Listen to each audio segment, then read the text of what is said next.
मतलब सर आपने बोला था किसी कुछ दिया हुआ तो एक्सटेंसिबल से निकालना, वहाँ पे एक्सटेंसिव एक्सटेंसिव क्या सब बराबर कर रखा होगा। कुछ नहीं बराबर नहीं कराया है। किसी में आंसर तो इनएक्सटेंसिबल जो एक्सटेंसिबल से आंसर है वो तो ऑप्शन में है ही। हाँ तो उसे फिर इनएक्सटेंसिबल से तो वो तो मैंने बोला था कल आपसे। ऐसे क्वेश्चन इसमें ऑलरेडी मतलब बहुत बार पूछे गए हैं जिसमें वो जस्ट मेंशन नहीं करेगा आपसे, लेकिन उसमें आपको फिर थोड़ा सा अपना दिमाग लगाना है। जैसे एक्सटेंसिबल से निकाला, अगर ऑप्शन में आंसर नहीं है इनएक्सटेंसिबल से निकालो, ठीक है। ये चीज आपको करना ही करना है। और अगर आपको कुछ नहीं बोला है उसने, दोनों एक्सटेंसिबल और इनएक्सटेंसिबल मिल गया अगर मैचिंग कर रही है तो एक्सटेंसिबल का आंसर लगा के आना।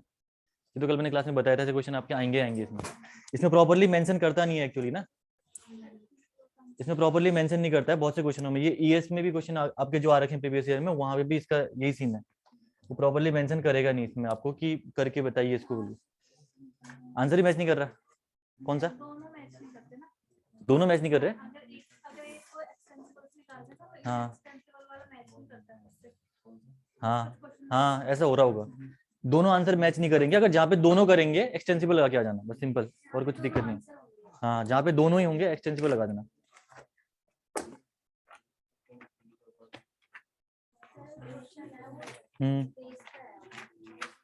स्पेस फ्रेम का, ठीक है, इसको देखेंगे थोड़ी देर में। कुछ क्वेश्चन पहले इसके सॉल्व कर लेते हैं, ठीक है, उसके बाद में। हाँ ठीक है, कौन सा क्वेश्चन ईएस का है क्या? दिखाना कौन सा क्वेश्चन है। ना अच्छा ठीक है, इसको देखेंगे बाद में अभी।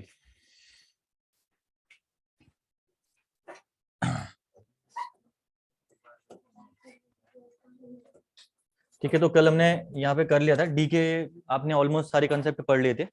आज इनके प्रैक्टिस क्वेश्चन हमें लगाने कुछ क्वेश्चन, उसके बाद हम लोग नेक्स्ट आगे बढ़ेंगे, ठीक है। तो पहला क्वेश्चन इसमें देखिए,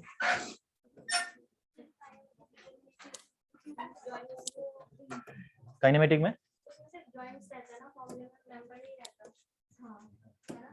हाँ 2j माइनस आर ई, नहीं इक्विलिब्रियम इक्वेशंस कितने आपके फ्रीडम्स हैं एक जॉइंट पे, minus number of reactions, formula वैसे करो ना। तो हाँ जब मैं क्वेश्चन सॉल्व कर रही थी तो आंसर वो स्टैटिक वाला आ रहा था। नहीं हाँ हाँ, तो पूछा काइनेमेटिक का आंसर, फिर जो m वाला फॉर्मूला वो तो स्टैटिक है ना। हाँ, तो उन्होंने वो मिस्टेक कर रखी होगी इसमें। अगर ऐसा कर रखा है कि पूछा काइनेमेटिक है और आंसर अगर आपका उससे सॉल्व कर दिया, स्टैटिक से सॉल्व कर दिया, तो ऑब्वियसली बात है वो गलत कर रखा है उन्होंने। क्वेश्चन गलत पूछा हुआ है या सॉल्व गलत कर रखा है, आंसर मैच नहीं कर रखा हुआ तो स्टैटिक लगा दिया उसने निकाल दिया। हाँ, तो काइनेमेटिक मैच नहीं कर रहा हुआ तो उन्होंने क्या करा, स्टैटिक निकाल के रख दिया आंसर। तो ये तो है, थोड़ा सा ना बुक का असर पड़ता है इसमें। हाँ, इसमें कंफ्यूजन हो सकता है थोड़ा सा, तभी देख लो एक बार बुक से थोड़ा ना। मैं क्या बोलूँ, तो बुक्स की मिस्टेक भी, मिस्टेक को क्या बोले हम लोग ना खुद ही, तो प्रॉब्लम्स आ सकती हैं इसमें आपको। क्या हो गया इतना छोटा क्यों? अब ऐसा हो गया, ठीक है। पहला क्वेश्चन जरा करिएगा फटाफट।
जो ये रेड कर रखा है, पिन लगा रखा है यहाँ पे, ठीक है।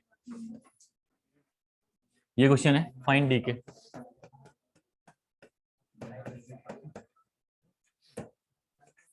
जरा निकालना इसका डी के,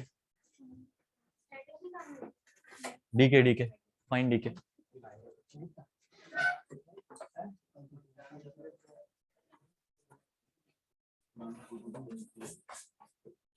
ज्यादा हो गए।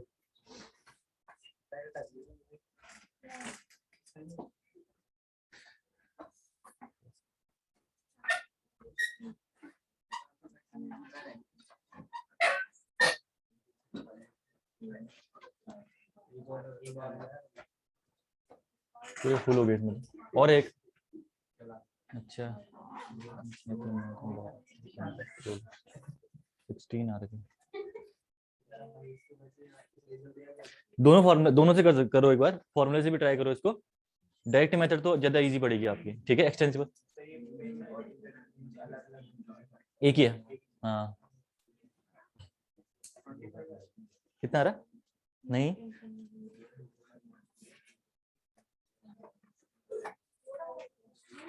क्या इनएक्सटेंस आपने 24 किसमें? एक्सटेंसिबल में, इनएक्सटेंसिबल में? नहीं, एक्सटेंसिबल में निकालो, गलत है आंसर, और इनएक्सटेंसिबल दोनों में निकालिए।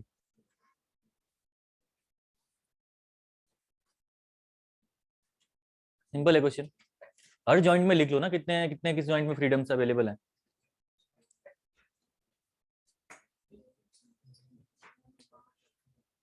आपने डबल रोलर में 2 लिखा हुआ है, गाइडेड रोलर में आपने 2 लिखा हुआ है या 1 लिखा है? 1, हाँ 29 एक्सटेंसिबल नहीं, हाँ फ्रीडम लिखनी ना आपको इसमें, डिग्री ऑफ फ्रीडम। अच्छा हाँ, अच्छा उससे कर रहे हो, कितना आ रहा है इससे? नहीं, गलत कैसे निकाल रहे हो? 28 भी नहीं आ रहा। एक्सटेंसिबल से किसी का तो निकालो सही, कोई तो निकालो। नहीं, कुछ गलत कर रहे हैं। सपोर्ट मैंने सपोर्ट तो सही दे रहे हैं, सारे बोल दो। हाँ 26 नहीं, 26 नहीं आएगा। देखो एक बार, डायग्राम सही है ना? लास्ट में खुद के डायग्राम में भरोसा नहीं था मुझे। ठीक है, डायग्राम तो ठीक है। 3 हिंज लगे हुए हैं यहाँ पे, 1 2 3, जो रेड पिन कर रखे मैंने। नहीं, एक्सटेंसिव 24 क्या आ रहा है? नहीं, वो फ्रीडम गिनो ना फटाफट जल्दी इसमें।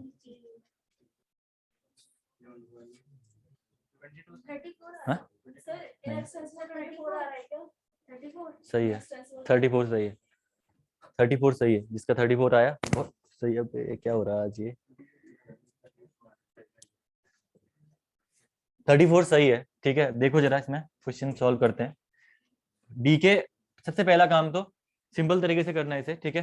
फॉर्मूला वार्मूला लगाने की रिक्वायरमेंट है ही नहीं, फॉर्मूले से भी करवा देता हूँ इस क्वेश्चन को मैं। बाकी और क्वेश्चनों में हम सिंपल से ही करेंगे, ठीक है। यहाँ देखना, सबसे पहले यहाँ पे करना है आपको डीके निकालना है इसका। हर जॉइंट में डीके इंडिविजुअली लिख लो, क्योंकि पता है अभी आपको, आपने पढ़ लिया है कि हर जॉइंट में क्या डीके हो सकता है।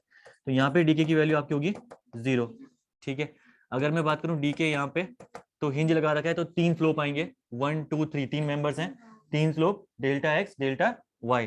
तो कितना हो गया डीके यहाँ पे?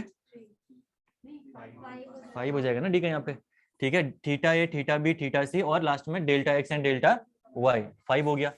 रिजिड जॉइंट में कितने हो जाएंगे डीके? इक्वल टू 3, ठीक है। इन सिमिलर वे सारे रिजिड जॉइंट में डीके इक्वल टू 3 कर दो, वहां पे तो कोई दिक्कत है ही नहीं आपको।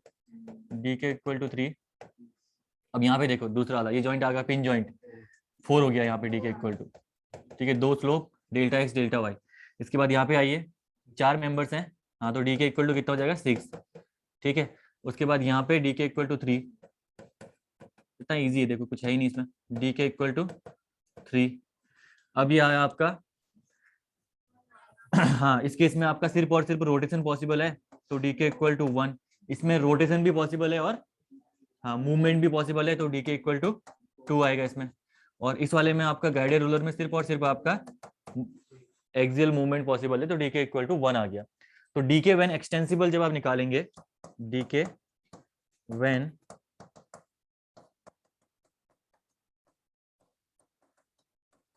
एक्सटेंसिबल, जब डीके एक्सटेंसिबल आप निकालेंगे, तो उस केस में आपका डीके निकल के कितना आ रहा है? देखो गिनो जरा इसको, 34 आ रहा होगा जब टोटल गिन के ना।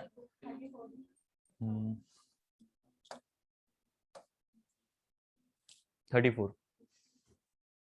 ठीक है, अब इनएक्सटेंसिबल निकालिएगा, डी के वैन इनएक्सटेंसिबल निकालिए जरा, 20, सिंपल, गुड। तो अगला है आपका डी के वैन इनएक्सटेंसिबल।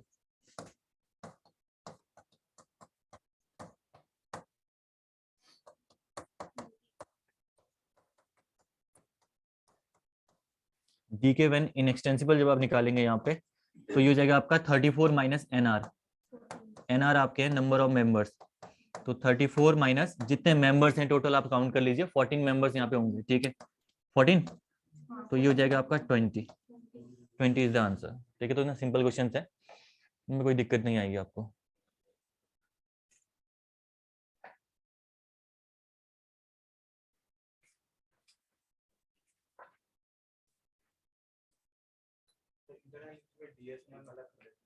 इंटरनल हिंज में डीएस में आरआर लिखते हो, आरआर और डी के दोनों डिफरेंट हैं।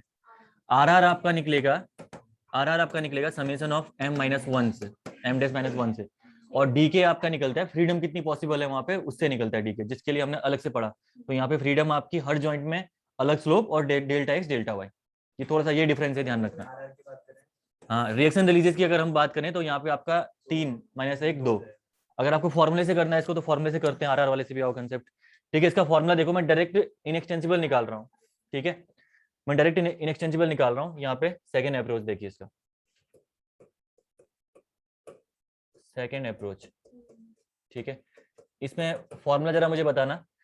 फ्रेम है तो हो जाएगा आपका 3j माइनस आर ई ना, 3j माइनस आर ई आपका हो गया एक्सटेंसिबल के केस में, ठीक है, 3j माइनस आर ई आपका हो गया एक्सटेंसिबल के केस में, माइनस इनएक्सटेंसिबल ले रहे हैं तो नंबर ऑफ मेंबर्स घटाने पड़ेंगे, तो एनआर हो जाएगा, प्लस आपका जो, हाँ आरआर आपकी जो रिएक्शन रिलीजेस हो रही उनको हमें कंसीडर करना है यहाँ पे, ठीक है, ये फॉर्मूला हमारा कल डिराइव हो के आया था आरआर, तो 3j minus R E minus N R plus RR.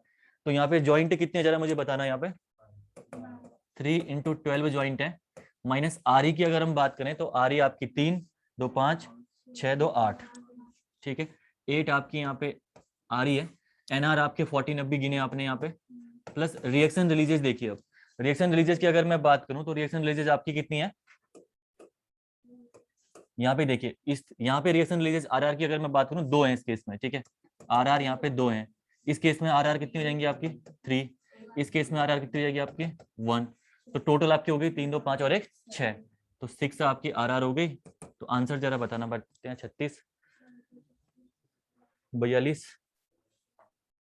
और 22 आपका 20, ठीक है, 20 आंसर आ रहा है। देखो आप किसी से भी कर सकते हो, आंसर सही आएगा, ठीक है। अगर एक्सटेंसिबल का निकालना पड़ेगा तो एक्सटेंसिबल के लिए फॉर्मूला फिर आपका 3j माइनस आर ई इतना प्लस आर आर, बस सिर्फ इतना फॉर्मूला यूज होगा, फॉर्मूला यूज करना आना चाहिए आपको यहाँ पे, ठीक है, ये फॉर्मूला हो जाएगा एक्सटेंसिबल के लिए, वहां पे माइनस एनआर नहीं करोगे बस आप, ठीक है ना। हाँ, एक्सटेंसिबल के केस में, इनएक्सटेंसिबल के केस में लास्ट में माइनस एनआर कर दो, बस हो गया, आपका आंसर निकल जाएगा। बाकी इजी वैसे ये वाला है, हाँ बिना फॉर्मूले के इजी है, क्योंकि वो फॉर्मूला कंफ्यूजन हो सकता है फॉर्मूले में ना। यहाँ पे बस डीके की वैल्यूज याद रख लो सारी की सारी, एक मैं स्लाइडर की वैल्यू भी मैं बता दूंगा डीके की कितनी होती है, जो स्लाइडर मैंने बता रखा है उसकी भी वैल्यू बता दूंगा। बाकी इसके अलावा अगर उसके अलावा कोई अलग सा ज्वाइंट लगा के दे दे, वो इंटरनल रोलर या इंटरनल कोई और ज्वाइंट लगा के दे दे डबल रोलर, उस केस में फिर फॉर्मूला यूज करना हो, ठीक है। तो 99% क्वेश्चंस में आपको सिर्फ और सिर्फ डायरेक्टली ऐसे बनाना है। अगर 1% में जैसे इसने कभी यहाँ पे कुछ लगा दिया अलग से आपके इंटरनल जॉइंट्स लगा दिए, तो उस केस में आपको फॉर्मूला यूज करना है फिर, क्योंकि फिर आपको थोड़ा दिक्कत आ सकती है, वहां पे गलतियां कर सकते हो आप लोग, ठीक है। तो अभी उस क्वेश्चन को भी करेंगे, क्वेश्चन को इस टाइप के, सही है, सबको समझ में आया है, ठीक है। अगला क्वेश्चन करते हैं, एक हटा दो उसको, नेक्स्ट क्वेश्चन देखिए इसके बाद। अब यहाँ पे आपको डीएस एंड डीके दोनों निकालने हैं, ठीक है, find DS and DK,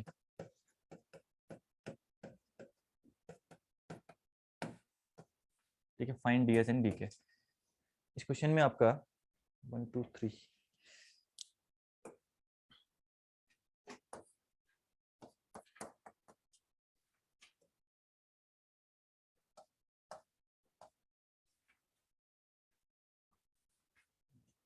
and 3,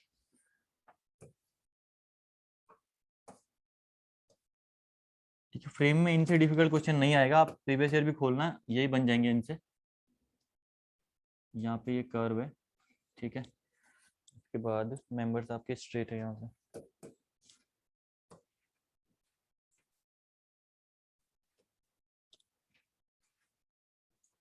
ये आपके मेंबर्स स्ट्रेट हैं यहाँ से, देन एक मेंबर यहाँ से कनेक्टेड है ये।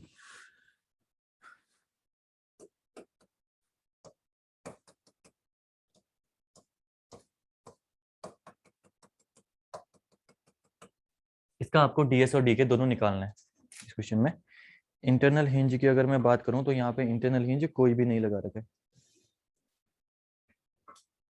और ये ओवरहैंग पोर्शन यहाँ पे दिया हुआ है, ठीक है ना, ओवरहैंग, ये गलती से नहीं बना, ओवरहैंग यहाँ पे दिया हुआ है। एक्सटेंसिबल, पहले डीएस निकालिए, ठीक है, सबसे पहले आप डीएस निकालिए इसमें, उसके बाद आप इसका डीके निकालिए, ठीक है।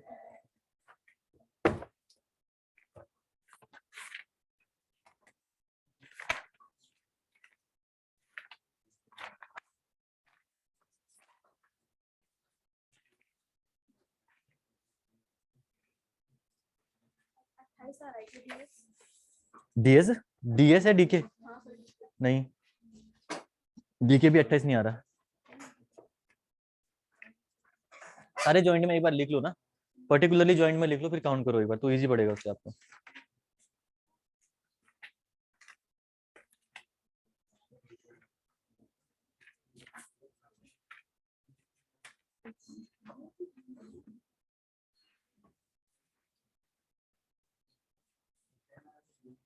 डीएस कितना? हाँ गुड, डीएस 10 आ रहा है, यस वेरी गुड।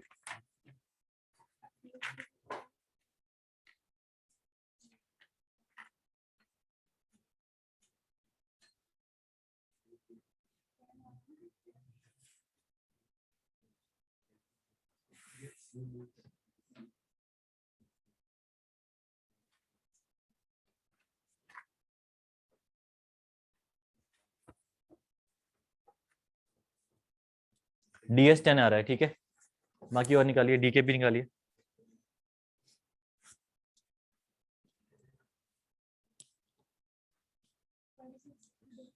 डीके आपका 26 एक्सटेंसिबल, गुड, हाँ सही है। डीके एक्सटेंसिबल में 26, इनएक्सटेंसिबल में भी निकालिए अब।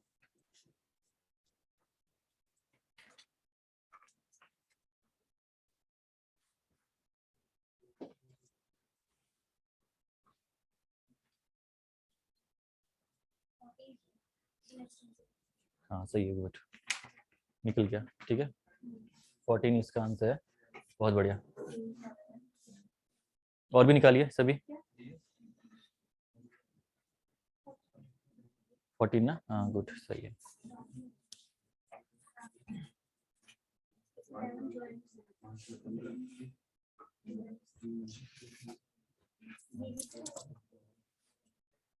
आ गया?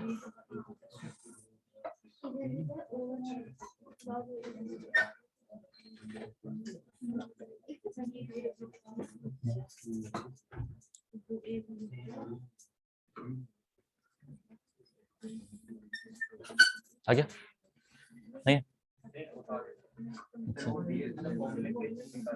3m माइनस कौन सा वाला? 3m माइनस क्या लिखा था? 3m प्लस आर माइनस, हाँ 3m plus are minus 3g है ना, हाँ उससे भी निकल जाएगा। ऑल्टरनेटिव मेथड तो कट वाला बता रखा है मैंने आपको, स्टेबल कैंटिलीवर बनाने के लिए। स्टेबल कैंटिलीवर बन गया ना, ठीक है।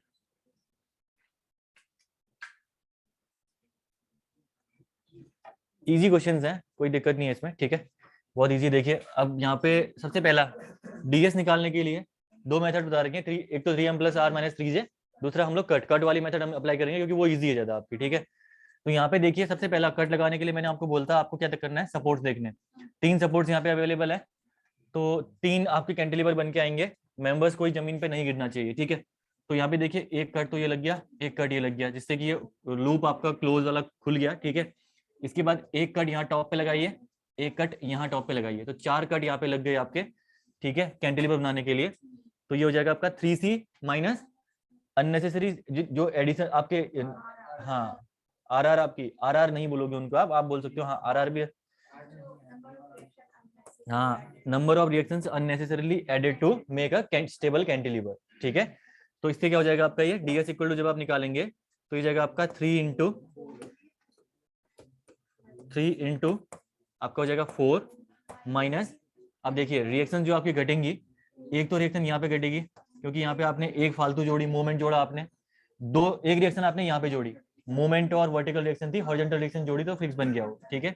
एक यहाँ घट जाएगी ये, तो ये कितना हो जाएगा आपका 2, तो ये कितना आ गया आपका 3 4 10 आपका आ गया ds। तो इतना इजी है, देखिए फॉर्मूले में लगाओगे तो मेंबर गिनने, जॉइंट गिनने, फिर मिस्टेक हो सकती है कहीं पे, आपको जॉइंट भी ध्यान होनी चाहिए उस केस में। यहाँ पे कोई दिक्कत नहीं है, डायरेक्ट आपका निकल के आ गया एक लाइन में आंसर आपका, ठीक है।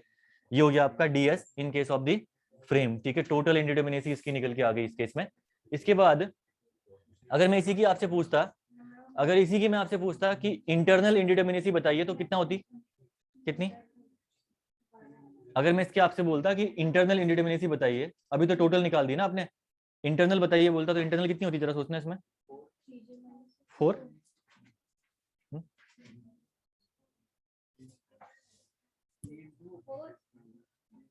4 नहीं, कितना? इंटरनल इंडिटरमिनेसी बोल, अगर मैं इससे बोलूं, इंटरनल में कॉन्सेप्ट पता है क्या करते हैं हम लोग वहां पे? ना ना,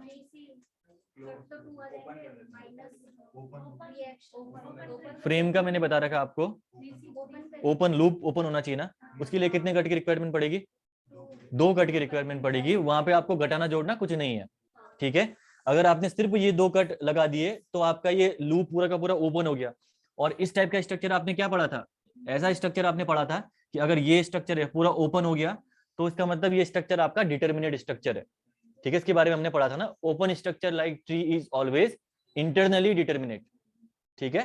तो मैंने बोला था कैसे भी स्ट्रक्चर को आपको क्या करना है, ओपन लूप में लेके आना है। एक बार अगर आपने स्ट्रक्चर को ओपन लूप में लेके आ गए, इसका मतलब आपका स्ट्रक्चर क्या हो जाएगा, डिटर्मिनेट हो जाएगा, उसकी इंडिटर्मिनेसी आपको पता चल जाएगी, ठीक है। तो यहाँ पे 2 कट मारोगे, अगर आप जस्ट 2 कट लगाओगे तो 2 कट में ही आपका स्ट्रक्चर क्या हो जाएगा, ओपन स्ट्रक्चर बन जाएगा, ओपन आपका ट्री बन जाएगा, ठीक है। तो अगर इंटरनल पूछे इसी केस में तो आपका 6 हो जाएगा इस केस में। देन उसके बाद आपका डीएस हो गया, अब डीके निकालते हैं, ठीक है। सेकेंड है आपका D K when extensible.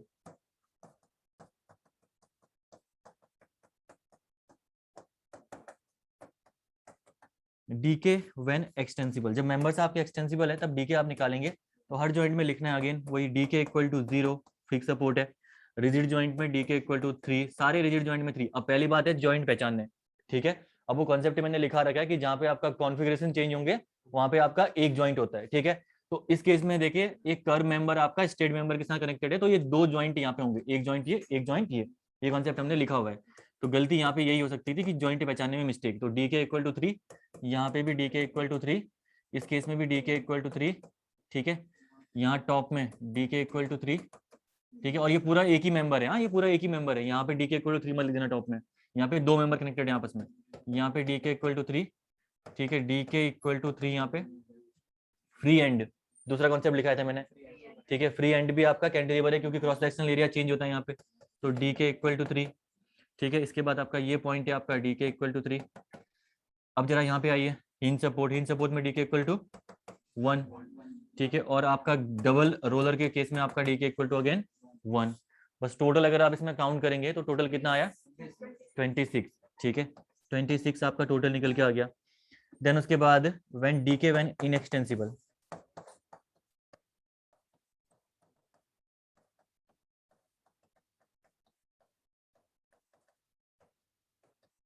D K when inextensible equal to 26 minus number of members count कर लीजिए, 1 2, ये 3 पूरा एक ही मेंबर है, 4 5 6 7 8 9 10 11 12, ये भी तो है, ओवरहैंग भी तो है, ठीक है। 12 आपके मेंबर हो गए, तो ये हो गया आपका 14, ठीक है। इतना इजी क्वेश्चन है आपके बन जाएंगे, ये आपके मोस्ट डिफिकल्ट जितने आपके लेवल हो सकते हैं। एक आप बहुत अच्छा क्वेश्चन कर लेते हैं तो उसके अलावा तो उससे ऊपर तो क्या ही पूछेगा आपसे एग्जाम में, ठीक है। एक और आ गए स्टूडेंट, लेकिन बैठेंगे कहाँ पे? अच्छा, यहाँ पे आ जाइए।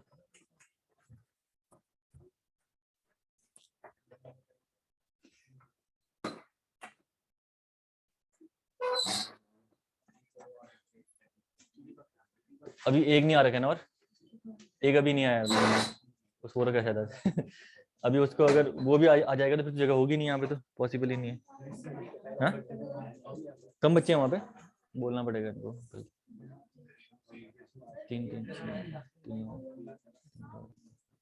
17 स्टूडेंट, 18 स्टूडेंट हैं। हाँ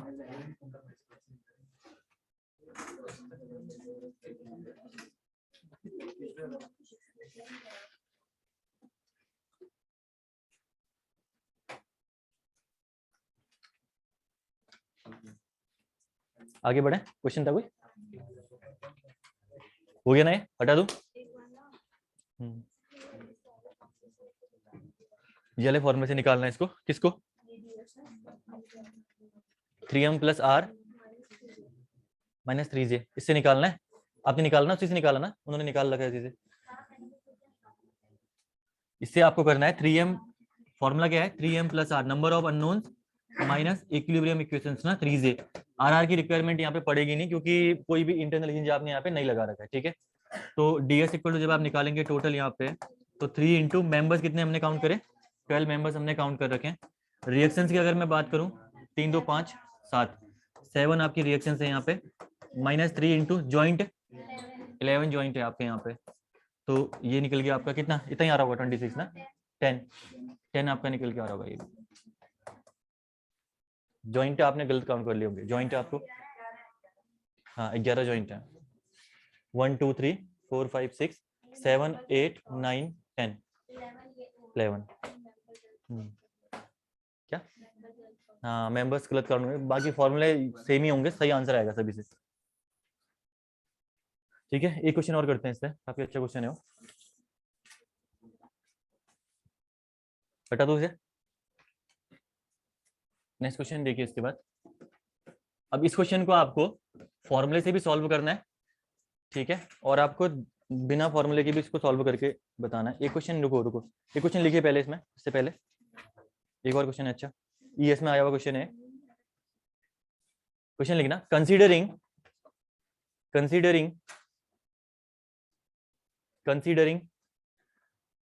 the beam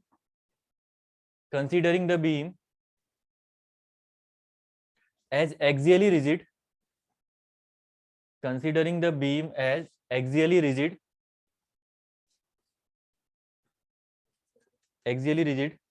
degree of freedom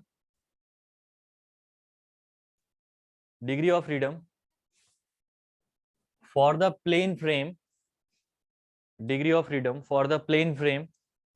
shown in the figure, option लिखना इसका ए, ऑप्शन ए लिखना A 9 B 8 C 7 और D 6 करा है क्वेश्चन का?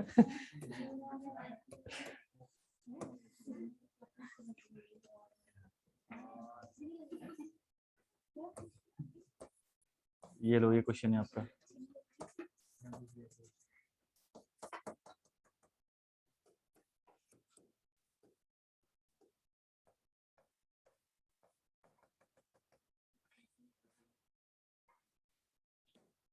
निकालना जरा इसमें एक्सटेंसिबल, हाँ एक्सटेंसिबल और इनएक्सटेंसिबल दोनों के केस में निकालना, वही गलती है। ये इतना सिंपल क्वेश्चन मैं दूंगा, मैंने तो पहले करा रखा है तुम लोगों को मैंने। तुम्हें क्या लग रहा है मेरा दिमाग खराब हो रहा है? मैं ना सिंपल दे दूंगा तुम्हें। सीधे गिन के रख दिया 9 और 6। 9 तो ठीक है, 9 तो एक्सटेंसिबल में तो कोई दिक्कत नहीं है ना, इनएक्सटेंसिबल में निकालिए, आंसर भी इनएक्सटेंसिबल में ही हो। देखो आप ऑप्शन में दोनों दे देगा, 6 भी दे देगा ना, 6 भी दिया होगा, लेकिन आंसर नहीं है 6, नहीं होगा आंसर। बताऊंगा, बस सोचो एक बार इसको, क्वेश्चन अच्छे से पढ़ो, तभी मैंने थ्योरी लिखा रखी क्वेश्चन की। किसको कर रखा है एक्सियली रिजिड? तो फिर अब क्या घटाओगे, देखो कॉलम और बीम कौन से हैं? हाँ वो रिमूव हो जाएगी, तो कितना घटेगा आपका? 1 ओनली। बीम एक्सियली रिजिड है आपकी, इसमें कॉलम और बीम ध्यान से देखना, इसमें बीम लिखा हुआ है ना, क्वेश्चन देखो, बीम एज एक्सियली रिजिड लिखा हुआ है ना। कितना? 7 कैसे? 8। अब तो पहुंच ही गए। ठीक है, यहाँ देखो इतना अच्छा क्वेश्चन पूछा है इन्होंने, आप लोग अगर क्वेश्चन रट के जाओगे तो इंजीनियरिंग सर्विसेज से क्वेश्चन आप कर नहीं पाओगे। इतना अच्छा क्वेश्चन पूछा हुआ है इन्होंने बोला बीम एज एक्सियली रिजिड। अब ये क्वेश्चन मैं लाना भूल गया, वो क्या करता है पता है, एक जगह उसने गेट में पूछा हुआ क्वेश्चन है, उसने बोल रखा है, अभी एक तो बता देता हूँ, पहले इस क्वेश्चन को बताता हूँ फिर उसको समझाता हूँ मैं आपको, ठीक है, वो भी कर लेना आप, गेट के प्रीवियस जिसके पास पड़ी होगी। तो देखो इसने बोल रखा है बीम एज एक्सियली रिजिड, तो यहाँ पे थोड़ा सा ध्यान से पढ़ना है, उसने नहीं बोला सारे मेंबर, उसने ओनली बीम बोल रखा है। इसका मतलब क्या है, सिर्फ ये वाला जो बीम है ये एक्सियली रिजिड है, ठीक है। तो अगर मैं बात करूं यहाँ पे, जब इनएक्सटेंसिबल निकालोगे, एक सेकंड रुको, ए आपका ये हो गया, ठीक है, this is B, C, D. तो इसका मतलब क्या है, इसका मतलब है जब आप इनएक्सटेंसिबल वाला केस निकालोगे तो उस केस में आपका delta B X equal to delta C X, सिर्फ यही माइनस होगा, बाकी ए बी और सी डी को तो आपने रिजिट किया ही नहीं है, तो उसके उसके वाले जो डिफॉर्मेशन है वो माइनस नहीं होंगे, ठीक है। तो जब यहाँ पे डी के लिखोगे आप, डी के लिखना जरा इसमें, इसमें डी के हो जाएगा आपका 2, इस केस में डी के हो जाएगा आपका 3, यहाँ पे डी के हो जाएगा आपका 3, और इस केस में डी के 1, ठीक है। तो डी के 1 हो गया, तो इस केस में डी के व्हेन एक्सटेंसिबल निकालोगे, जब आप D K when extensible, D K when extensible, तो जब डी के व्हेन एक्सटेंसिबल निकालोगे तो डी के व्हेन एक्सटेंसिबल के केस में आपका निकल के आ जाएगा ये 9 ना, 9 आपका, जो कि ऑप्शन में है आपका, ये पूछा नहीं है उन्होंने, एक्सियली रिजिड बोल रखा है। देन दूसरा निकालोगे आप डी के व्हेन इनएक्सटेंसिबल,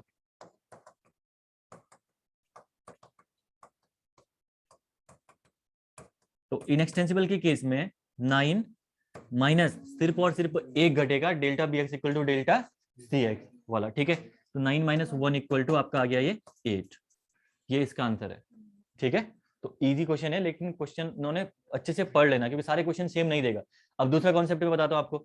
दूसरा वो आपसे बोलता है कि आपने मेंबर्स को एक्सियली रिजिड कर रखा है, साथ में शियर डिफॉर्मेशन को भी नेग्लेक्ट कर रखा है, ठीक है।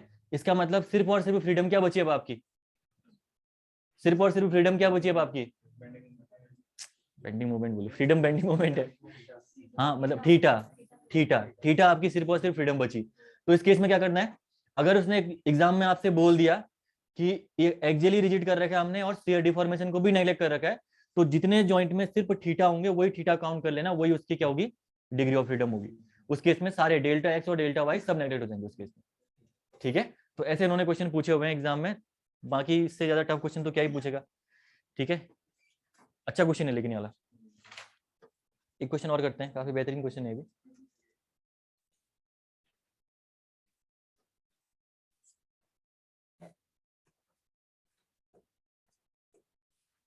कर लीजिए इसको।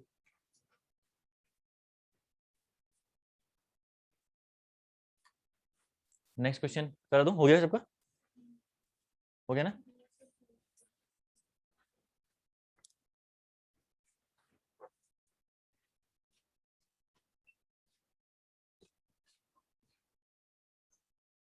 ठीक है, काइनेमेटिक इंडिटरमिनेसी का सेकंड लास्ट क्वेश्चन।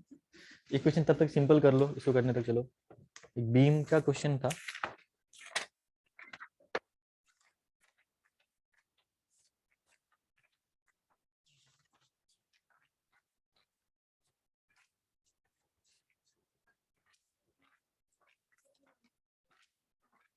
कौन सी वाली, एक्स वाली कर दी ना, कॉलम वाली माइनस नहीं होगी ना, क्योंकि कॉलम को इसने बोला ही नहीं है रिजिड है बोल के। अगर कॉलम को एक्सियली रिजिड बोलता तब माइनस होती ना, इसने सिर्फ बीम लिखा हुआ है, कॉलम बीम, कॉलम, कॉलम में कोई इफेक्ट नहीं पड़ना, कॉलम में बिल्कुल भी इफेक्ट नहीं पड़ने वाला है, ठीक है।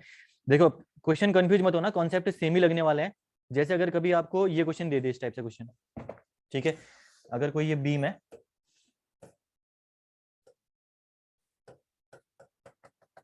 ठीक है, इस बीम में आपका यहाँ पे आपने कर रखा है इसको प्रॉप्ड कैंटिलीवर मान लो इसको, ठीक है, प्रॉप्ड कैंटिलीवर है। इस प्रॉप्ड कैंटिलीवर में आपने एक इंटरनल हिंज लगा दिया यहाँ पे। अब जरा इसके लिए बताना मुझे डिग्री ऑफ फ्रीडम क्वेश्चन, ठीक है। अभी तक फ्रेम में तो लगा दिया आपने, अब इसमें जरा लगाना मुझे एक्सटेंसिबल और इनएक्सटेंसिबल दोनों केस में जरा मुझे, ठीक है ना।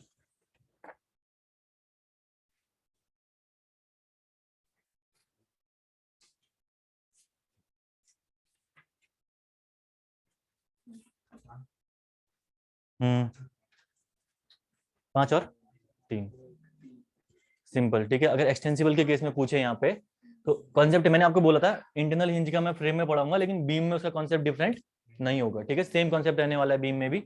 आप सिंपल सा काउंट करना है इसमें, जस्ट मैंने ये क्वेश्चन वैसे कराना नहीं चाहिए, करा दिया मैंने फिर भी, क्योंकि ताकि कंफ्यूज ना हो आप लोग आने वाले टाइम पे, ठीक है। जब डीके देखोगे यहाँ पे तो डीके कितना हो गया इसका, इसका हो जाएगा 1, इस केस में डीके हो जाएगा आपका 4, ठीक है। Theta A theta B delta X delta Y, 2 member connected है यहाँ पे, ठीक है। तो 4 और 1 5, तो टोटल आपका आ गया 5, ठीक है। जो 5 टोटल आ गया, और साथ में अगर मैं बात करूं यहाँ पे,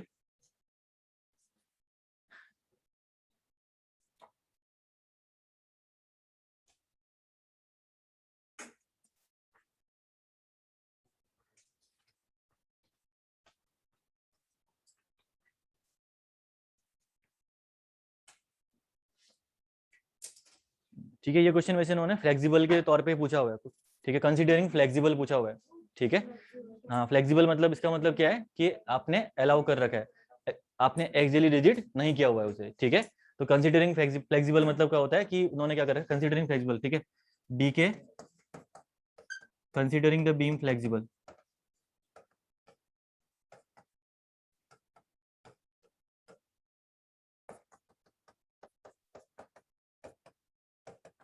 कंसीडरिंग द बीम फ्लेक्सिबल, ठीक है।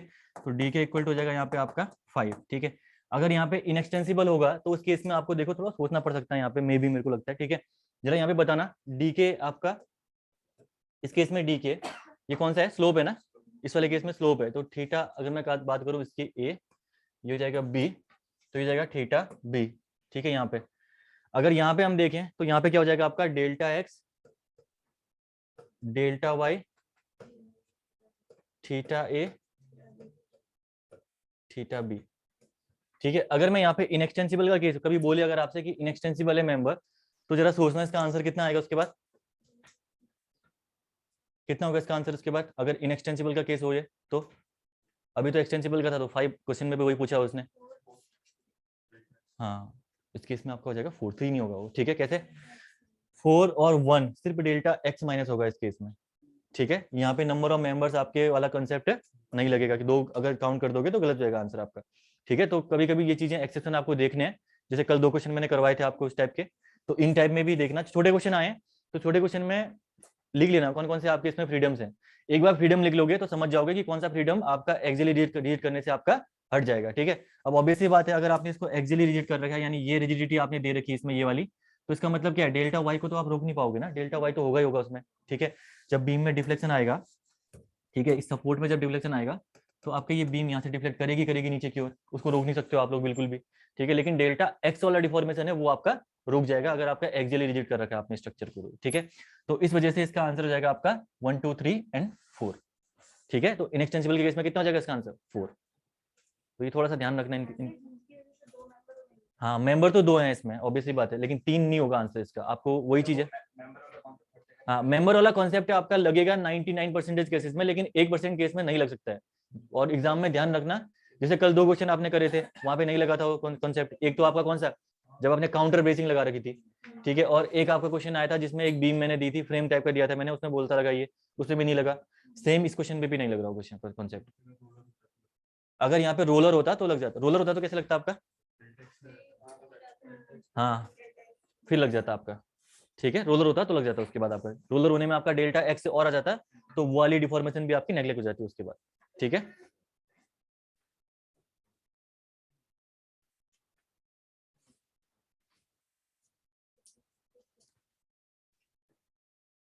क्लियर है सबको, अगला क्वेश्चन करें, ठीक है। एक क्वेश्चन फाइनल क्वेश्चन कर लेते हैं इसका,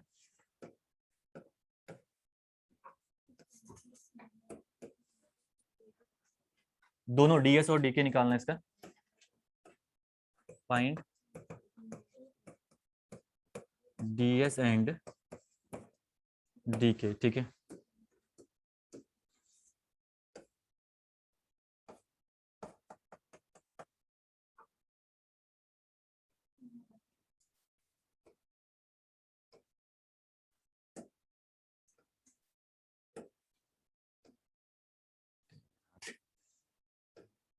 इसका बस से बाहर हो रहा है और इधर ही चले गए।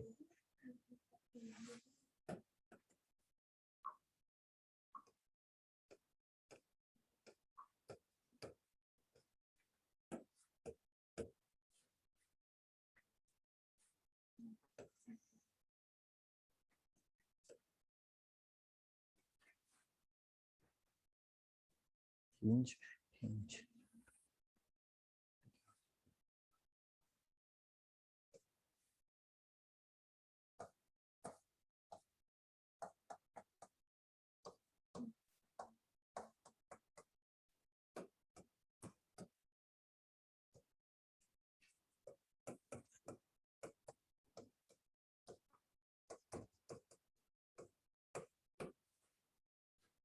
Internal hinge. ठीक है, इस केस में मुझे डीएस और डीके निकाल के बताइए दोनों केस में। ठीक है, दोनों केस में एक काम करिए, पहले आप फॉर्मूले से निकालिए अभी इसमें, क्योंकि मैंने इसका डीके आपको बता नहीं रखा है इस वाले का, तो मैं डीके इसका बताऊंगा। तो पहले आप डीएस निकालिए, फिर डीके इसका फॉर्मूले से निकाल के बताइए। ठीक है, क्योंकि फॉर्मूले से तो कर लोगे, फॉर्मूले में कोई दिक्कत नहीं है। रिएक्शन रिलीजेस तो आपको पता ही है इस केस में कितना होती है बोल के। ठीक है,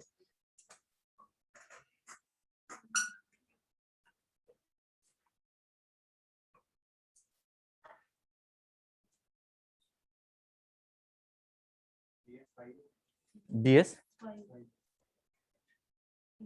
नहीं,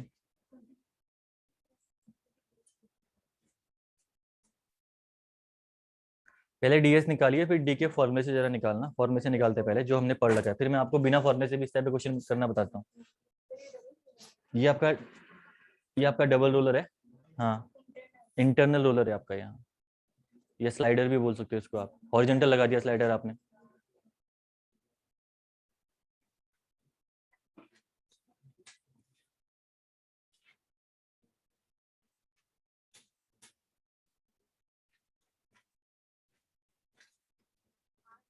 हाँ, 8 इनएक्सटेंसिबल की किस में निकालना है? दोनों में निकालना। 8 क्या आ रहा है?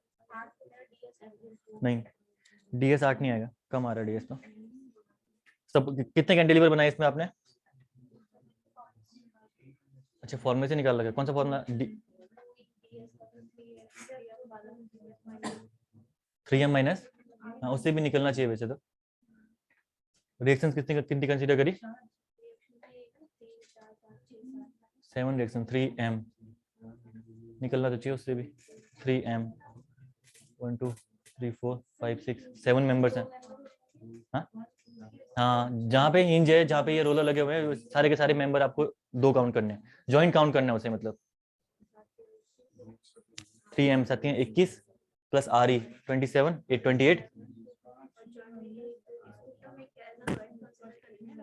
हाँ 3J 3J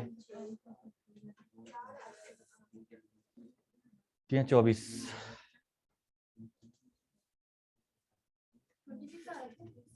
26 क्या आया? नहीं नहीं,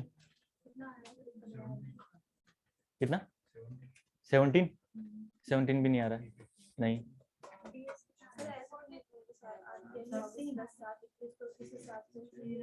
3m प्लस R। फॉर्मूला क्या आपका? 3m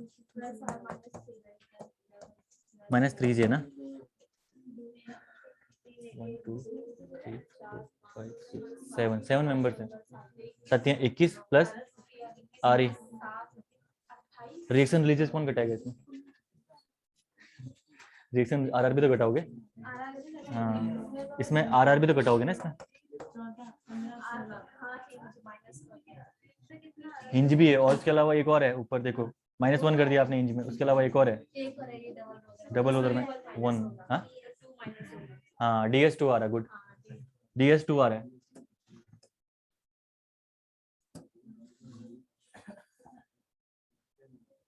बन गया।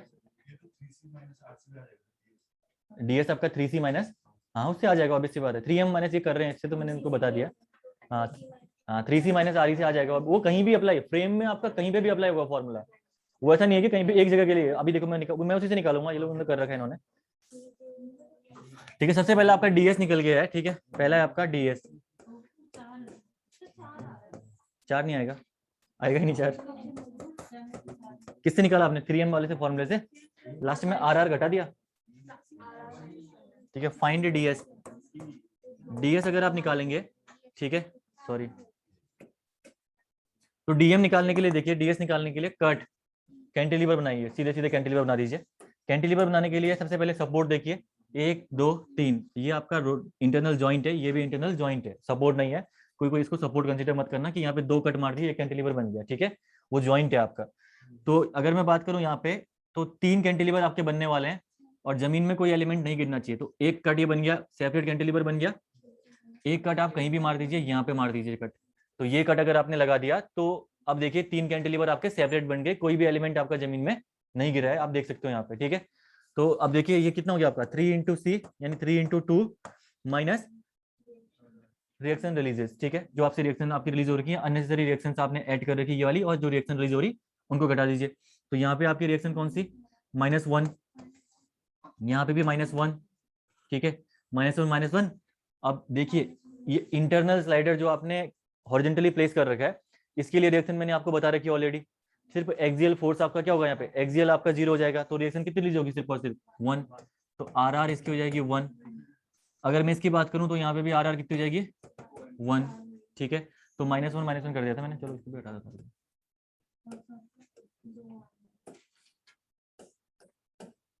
यहाँ पे भी -1, ठीक है, यहाँ पे भी -1, तो ये कितना हो गया 3 इंटू 2 -4,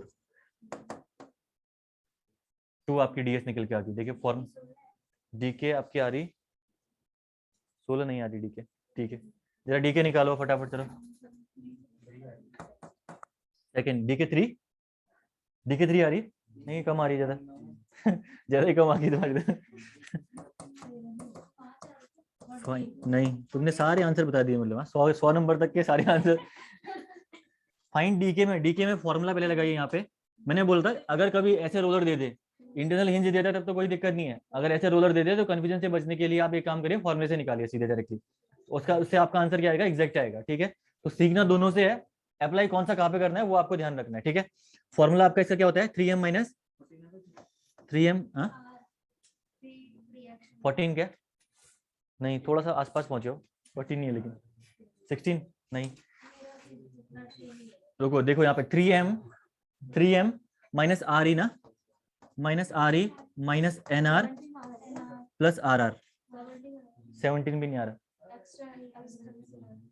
एक्सटेंसिबल भी नहीं आ रहा इतना, ये हो गया आपका इनएक्सटेंसिबल का, ठीक है, डी के इनएक्सटेंसिबल के केस में।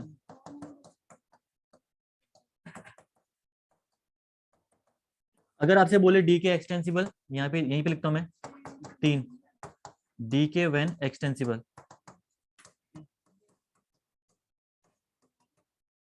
नहीं डी के व्हेन एक्सटेंसिबल, ठीक है, डी के व्हेन एक्सटेंसिबल में 3m minus R E plus R R निकला। फॉर्मूला तो ये था ना 3m, सॉरी 3j, एक्सटेंसिबल में नहीं,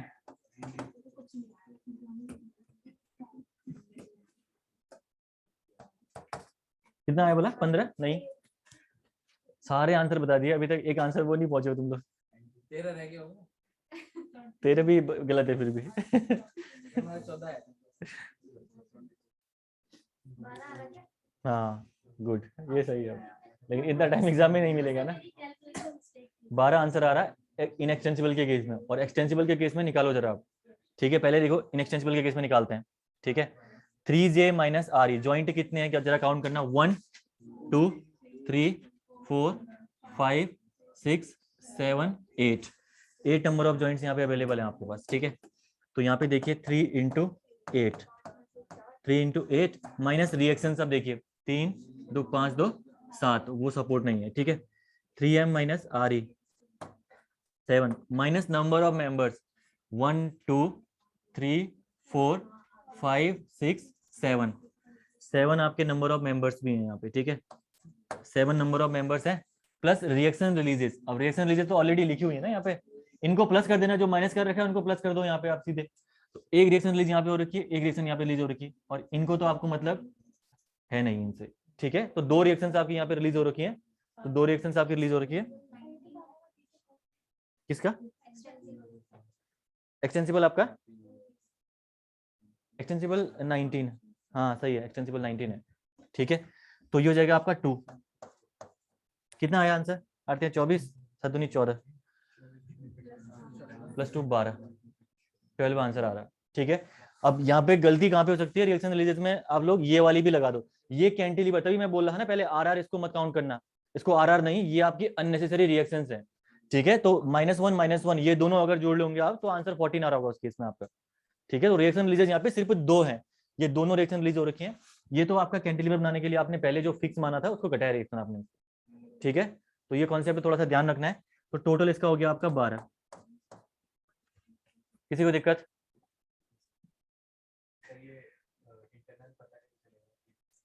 कौन सा? ये बताएगा आपको, लिखा भी होगा उसमें। अदरवाइज देखो, सपोर्ट हमेशा लास्ट एंड पे ही लगता है, कभी भी सपोर्ट आपका ऐसे इंटरनली नहीं लगा के देगा, थोड़ा देखने में भी पता चल जाता है, ठीक है। अदरवाइज वो लिख देगा, अगर एग्जाम में क्वेश्चन आएगा तो इंटरनल स्लाइडर, इंटरनल रोलर कुछ करके लिख देगा उसको एग्जाम में आपको, ठीक है। तो क्योंकि इंटरनल रोलर आएगा तो उस केस में तो आपके फिर 2 रिएक्शन रिलीज हो जाएंगी। ये स्लाइडर ही है, इन्होंने हॉरिजॉन्टल लगा दिया है, ठीक है। तो जॉइंट है बोल के आपको पता चल जाएगा, एग्जाम में दिख जाएगा आपको जॉइंट है। सपोर्ट तो ऑब्वियसली बात है, फ्रेम में सपोर्ट आपके एंड पॉइंट पे ही होंगे, बीच में सपोर्ट की जरूरत नहीं पड़ती फ्रेम में, है ना। तो इस टाइप से आप सोच सकते हो। डीएस एक सेकेंड ना, डीएस आपका उसमें आ तो गया था, 14 आया था ना, कितना 4 आ रहा था ना आपका। 4 आने के बाद 2 रिएक्शन आप माइनस कर दो, रिलीज कर दो उसमें, तो आपका कितना हो गया, वो 2 तो हो गया। माइनस आर कर दो लास्ट में बस। अब ये करने के लिए देखो, इसमें प्लस आर, यहाँ पे आपका मेंबर्स नहीं घटेंगे, ठीक है। ये मेंबर्स नहीं घटेंगे, बस हो गया। जो मेंबर्स थे आपके टोटल, उतना इसमें से जोड़ सकते हो अगर आप, ठीक है। अगर इनएक्सटेंसिबल डायरेक्टली निकाल दिया आपने, तो एक्सटेंसिबल निकालने के लिए क्या करो, नंबर ऑफ मेंबर्स जोड़ दीजिए सीधे, तब आंसर आ गया। अगर फॉर्मूले में नहीं करना है, अदरवाइज फॉर्मूले में भी रख दो। जॉइंट कितने हैं आपके, 7 8 जॉइंट है, माइनस आर ही आपके 7 है, प्लस आर ही आपके 2 हैं, तो आते हैं 24 26 7 19, ये आ गया आंसर, ठीक है। तो फॉर्मूले से ये क्वेश्चन आपके बन जाएंगे, इनमें दिक्कत नहीं आएगी, ठीक है। अगला आपका ये 3M नहीं निकला आपका, तो 3M वाले से भी निकल जाएगा, वो आप उससे भी ट्राई कर लेना, ठीक है। अब दूसरा देखो, अगला तरीका आपका इस टाइप क्वेश्चन में, ठीक है। एक के लिए बता रहा हूं मैं, लेकिन मैं फिर आप फंस जाओगे, या इसी से रहने दें, इसको रहने दें, इससे ये सही है ना, नहीं तो फिर कंफ्यूजन हो जाएगा। ध्यान रखना एक चीज आप याद रख लो, चलो कभी भी देखना इंटरनल स्लाइडर के लिए, इस केस में आपका जो डीके की वैल्यू होती है वो 4 होती है। एक्सियल अगर ये वर्टिकल लगाओ या हॉरिजॉन्टल लगाओ, तो डीके की वैल्यू 4 कैसे होती है। एक तो आपका देखिए, ये प्लेट मूव करती है, ये प्लेट जो लगी हुई है, ये प्लेट आगे पीछे मूव करती है। एक ये रोलर खुद मूव करता है, तो 2 तो हॉरिजॉन्टल होगी यहाँ पे, ठीक है। एक क्या होता है इसमें, एक रोटेशनल मूवमेंट आ जाता है इसमें, ठीक है। रोटेशनल आने के बाद एक ये वर्टिकली भी मूव करता है, ठीक है। यहाँ पता नहीं चलेगा, लेकिन वर्टिकली भी आपका ये मूव करता है। तो 4 इसमें रोटेशन पॉसिबल है, 4 इसमें डीके पॉसिबल है। तो डीके यहाँ पे वैसे होती है 4 इसके लिए, ठीक है। अगर डायरेक्टली याद रखो तो डीके 4 होती है। अब अगर उस कॉन्सेप्ट को लगाई करोगे अगर आप, तो DK equal to 0, DK equal to 3, DK equal to 4।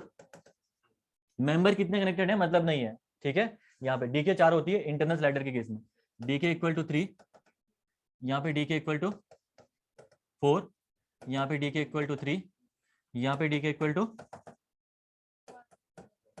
अब काउंट करो जरा कितना आ रहा है, 19 आ रहा होगा ना। तो 19 काउंट करके आ गया डायरेक्टली आपका। हाँ मूवमेंट 0 होता है, लेकिन इस वाले केस में आपका सिर्फ और सिर्फ, वैसे अगर रिएक्शन रिलीज देखें तो एक्सियल आपका, देखो चीजें डिफरेंट है। अगर जॉइंट की हम बात करें तो जॉइंट के केस में देखो, इंटरनल जॉइंट के केस में आपका रिएक्शन रिलीज तो आपकी एक ही है ना, रिएक्शन रिलीज एक ही है। लेकिन फ्रीडम्स यहाँ पे कितनी है, अगर इसी जॉइंट में फ्रीडम देखो तो कितनी फ्रीडम है, 4 फ्रीडम है, 4 फ्रीडम है। वही चीज वहां पे भी है, रिएक्शन रिलीज तो एक ही हो रही है, लेकिन फ्रीडम 4 है उस केस में वहां पे उसकी डीके। तो अगर वो याद रख सकते हो डीके तो 4 अगर ध्यान रखते हो तो ठीक है, ठीक है।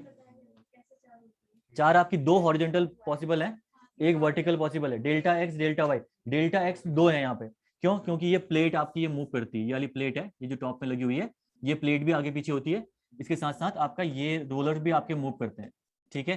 तो एक, हाँ 2x हो गए, और एक वर्टिकल हो गया, और एक रोटेशनल यहाँ पे पॉसिबल रहता है, रोटेट भी करता है एक एक डायरेक्शन पे ओनली, ठीक है।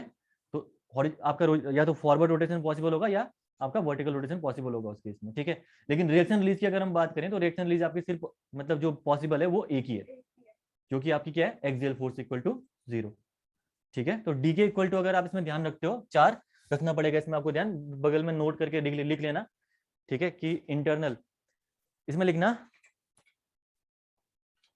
इसको बना लो पहले ना, इस वाले को बना लो पहले, इस वाले ज्वाइंट को बना लो जो बना रखा है। इसके लिए लिखना डीके इक्वल टू 4 लिखना। अगर वर्टिकल लगाओ या हॉरिजॉन्टल लगाओ, दोनों के लिए डीके 4। अगर जल्दी आंसर चाहिए एग्जाम में, फॉर्मूला नहीं लगाना। अब कभी कभी क्या होगा, इसके साथ साथ वो इंटरनल रोलर भी लगा देगा। इंटरनल रोलर जॉइंट समझ रहे हो ना आप लोग, ये वाला रोलर, तो वहां पे प्रॉब्लम आएगी, वहां पे फिर काउंट करना दिक्कत हो जाती है। ठीक है, तो इस केस में फिर फॉर्मूला लगाना ही पड़ेगा। ठीक है, फिर आप फॉर्मूले से काम करो तो आपका काम बनेगा उस केस में। बाकी ये क्वेश्चन आपके टफेस्ट क्वेश्चन है, अगर ये क्वेश्चन बनाएगा वो सबसे टफेस्ट क्वेश्चन में से आएंगे यार क्वेश्चन। ठीक है, इतना लेवल आपका वैसे नहीं जाएगा अभी तक। गेट में भी शायद, जितना मुझे पता है, गेट में भी नहीं पूछा गया ये लगा के, ना ईएस में पूछा गया अभी लगा के। ठीक है, तो अभी तक तो नहीं पूछा इन्होंने ये लगा के, सारे सारे तो सारे ये लगा के पूछा गया है। तो ये लगा के अगर पूछ रखा है तो इसके लिए मैंने बता दिया आपको। बाकी ये भी लगा लेगा, कोई प्रॉब्लम नहीं है ना। आरआर तो सबके लिए पता है, आरआर पता है, फॉर्मूला पता है, तो क्या दिक्कत है उसके बाद आपको। ठीक है, तो कुछ भी लगा दे लगाने को, तो आंसर आपका कैसा भी बने, डीएस डीके का क्वेश्चन आप बना सकते हो। ठीक है, कॉन्सेप्ट आपके इससे बाहर नहीं जाएंगे। ठीक है, तो ये हो गया आपका डीएस और डीके वाला पार्ट पूरा कंप्लीट। अब एक टॉपिक इसका बचता है फाइनल आपका पहली यूनिट का, that is the stability of structure. ठीक है, कल आप कह रहे थे स्टेबिलिटी क्वेश्चन आ रखे हैं उसमें एग्जाम में, तो स्टेबिलिटी ऑफ स्ट्रक्चर आपका लास्ट टॉपिक इसमें बचता है, जिसके बाद आपकी पहली यूनिट कंप्लीट हो जाएगी। ठीक है, तो थोड़ा सा आज पढ़ लेते हैं इसको, और मॉर्निंग में कल आपका थोड़ा सा पढ़ के इसकी कंप्लीट हो जाएगी आपकी ये यूनिट। डीएसडीके में आप प्रॉब्लम किसी को इसके बाद? ठीक है, इतने क्वेश्चन सॉल्व कर लिए अब तो, अब आप सारे क्वेश्चन बनने चाहिए। अब देखो, अगर कहीं पे प्रॉब्लम आ रही, इसका मतलब ये है कि वो क्वेश्चन में मिस्टेक हो सकती है, अगर कॉन्सेप्ट आप सही लगा रहे हो तो। ठीक है, जैसे कल यूथ कॉम्पिटिशन के क्वेश्चन लगा लेके आ रखे थे, आपके ऊपर हिंज दे रखा है, नीचे आप जॉइंट को फिक्स कर रखा है, और आंसर फिक्स करके मान रखा है उन्होंने। ठीक है, अगर लिंक होता तो लिंक के लिए भी तो आरआर की वैल्यू पता है ना आपको। लिंक के लिए आरआर कितनी होती है आपकी? लिंक के लिए आरआर 2 होती है ना, एक होता है summation of moment equal to 0, और शियर फोर्स भी 0 होता है उसमें, तो आरआर की वैल्यू 2 होती है। तो लिंक के लिए भी तो पता है आपको आरआर, तो वहां पे आरआर 2 रख दो सीधे, काम बन गया आपका। अब हर किसी के लिए डीके आप याद नहीं कर सकते हो, नहीं आप हर किसी के लिए डीके निकाल सकते हो, मैंने डीके हर किसी के लिए एनालाइज नहीं कर रखा है। ठीक है, वहां पे आपको आरआर के फॉर्म में ध्यान रखना पड़ेगा, क्योंकि आरआर हम इजिली समझ भी सकते हैं, पता भी कर सकते हैं, क्योंकि इतने जॉइंट है। इंटरनल स्लाइडर हो गया, इंटरनल रोलर हो गया, ये खुद आपका ये स्लाइडर आपका हो गया। ठीक है, इसके अलावा लिंक हो गया, तो सारे के सारे के लिए आपको डीके याद रखना डिफिकल्ट पड़ेगा, तो वहां पे आरआर इजी पड़ेगा, फॉर्मूला इजी पड़ेगा उस केस में आपका। ठीक है, जस्ट फॉर्मूला लगाना ही है, बस हो गया, आपका आंसर निकल के आ जाएगा। हाँ, जो भी आपके रोलर लगे हैं इंटरनल में, जो भी जॉइंट लगा हुआ है आपका, हिंज हो या डबल रोलर हो, उसको आपको जॉइंट कंसीडर करना है। हाँ, जॉइंट कंसीडर करोगे, दोनों को, दोनों जॉइंट कंसीडर होंगे। यहाँ ये इंटरनल लिंक क्या होता है? इंटरनल लिंक होता है दो पिन के बीच में जॉइंट होता है, दो इंटरनल हिंज के बीच में जो आपका मेंबर होता है उसको हम लोग बोलते हैं लिंक। तो दो इंटरनल हिंज मतलब एक जॉइंट दूसरा जॉइंट। नहीं, इसमें आप सिर्फ ये लिंक अगर आ गया तो लिंक वाले केस में फिर वो इंटरनल हिंज वाला कॉन्सेप्ट नहीं आएगा। ठीक है, लिंक अलग है, नहीं वहां पे नहीं, -1 नहीं करोगे, सिर्फ आप करोगे वहां पे summation of moment equal to 0, और समेशन आपका दूसरा कौन सा, शियर फोर्स इक्वल टू 0। तो आरआर 2 आएगी उस केस में, वहां पे इंटरनल हिंज अलग से लेके मत चलना। हाँ, अगर लिंक दे रखा है उसने, ध्यान रखना, लिंक अगर दिया हुआ है तो लिंक के केस में इंटरनल हिंज की प्रॉपर्टी भी मत लगाना, लिंक की प्रॉपर्टी भी, दोनों प्रॉपर्टी आपको नहीं लगानी, एक की प्रॉपर्टी ओनली। ठीक है, लिंक की प्रॉपर्टी लगाना अगर लिंक दे रखा है तो। लिंक से क्वेश्चन आज तक वैसे पूछा ही नहीं है, मैंने तो कहीं भी देखा नहीं है क्वेश्चन पूछा हुआ है। क्वेश्चन किसमें? यूकेपीएससी? अच्छा, तो इसको एक बार आप देख लेना। ठीक है, क्वेश्चन आप बना के देखना, सॉल्व हो जाएगा क्वेश्चन भी। ठीक है ना, ना इंटरनल हिंज में आप रिएक्शन लीजिए, 2 लिखना सिर्फ पॉजिटिव। ठीक है, हेडिंग डालना। चलो नेक्स्ट, अब इसके बाद नेक्स्ट हेडिंग डालिएगा, stability of structure. Stability of structure.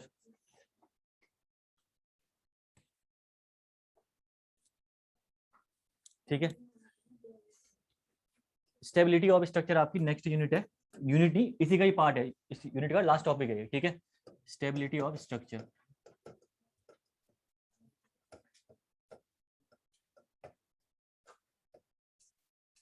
ठीक है, देखिए स्ट्रक्चर की स्टेबिलिटी में 2 टाइप की स्टेबिलिटी आपको यहाँ पे पढ़नी है।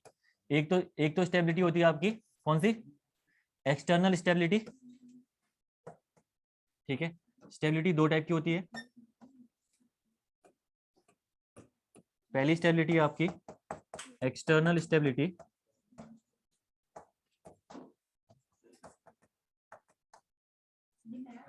और दूसरी, हाँ इसी के अंदर का लास्ट टॉपिक है इस यूनिट का, internal stability.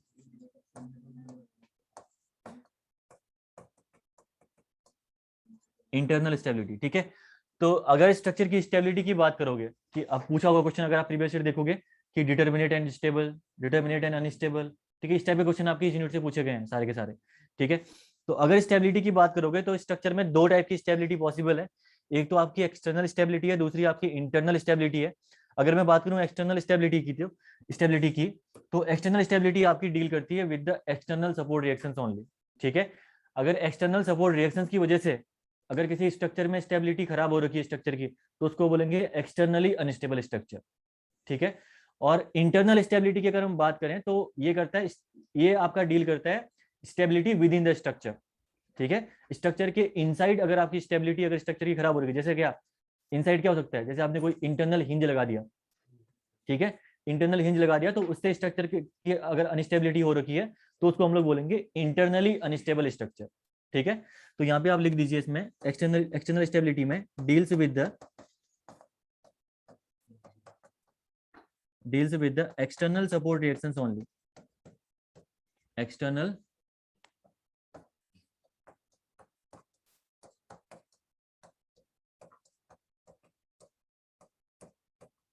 Support reactions only, ठीक है, deals with the external support reactions only. और इंटरनल स्टेबिलिटी में लिखना stability with in the structure,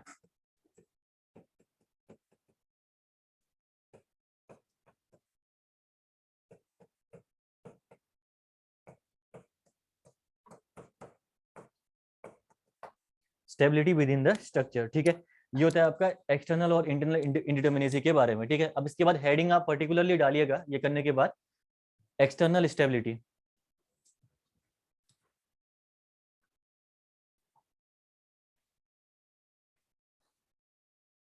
ठीक है। एक्सटर्नल स्टेबिलिटी, देखिए एक पॉइंट ध्यान रखना आपको, अगर आप एक्सटर्नल स्टेबिलिटी के बारे में पढ़ेंगे इसमें, तो ध्यान रखना किसी भी स्ट्रक्चर को स्टेबल करने के लिए मिनिमम जो रिएक्शन की रिक्वायरमेंट पड़ती है वो होती है 3, ठीक है। 3 आपकी मिनिमम रिएक्शंस होनी चाहिए, तभी आपका स्ट्रक्चर क्या हो सकता है, स्टेबल हो सकता है, ठीक है। क्यों, इसका रीजन भी आपको पता होना चाहिए, क्योंकि आपके पास इक्विलिब्रियम कंडीशंस कितनी होती है, मिनिमम 3 कंडीशंस होती है, ठीक है। तो किसी भी स्ट्रक्चर को स्टेबल करने के लिए 3 मिनिमम इक्विलिब्रियम 3 मिनिमम रिएक्शंस की रिक्वायरमेंट पड़ती है।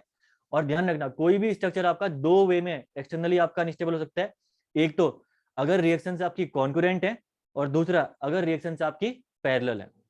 अगर तीनों रिएक्शन अगर आपकी पैरेलल है, ठीक है, और अगर तीनों रिएक्शन आपकी क्या है, कॉन्करेंट है, अब कॉन्करेंट क्या होती है अभी डिस्कस करेंगे, तो इन दोनों रीजन की वजह से आपका स्ट्रक्चर एक्सटर्नली अनस्टेबल हो सकता है, ठीक है। एक्सटर्नल स्टेबिलिटी आपकी दो टाइप की होती है, एक तो होता है आपका ज्योमेट्रिकल स्टेबिलिटी, दूसरी होती है आपकी स्टैटिकल स्टेबिलिटी, ठीक है।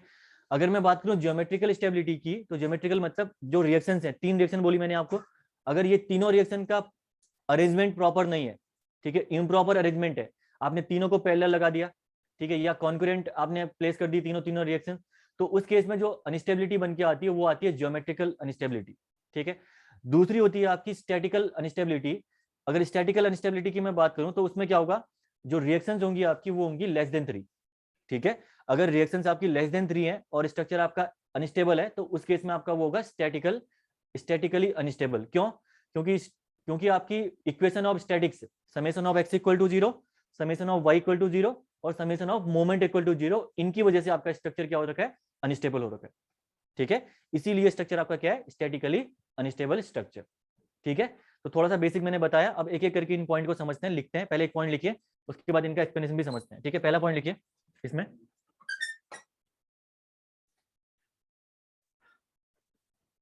For structure to be stable, for structure to be stable, ठीक है। तो अगर 3 क्वेश्चन यहां से बनते हैं, तो एक क्वेश्चन आपका डीएस, दूसरा डीके, तीसरा क्वेश्चन आपका स्टेबिलिटी, यहां से बन सकता है तीसरा क्वेश्चन, ठीक है। लिखना इसमें for structure to be stable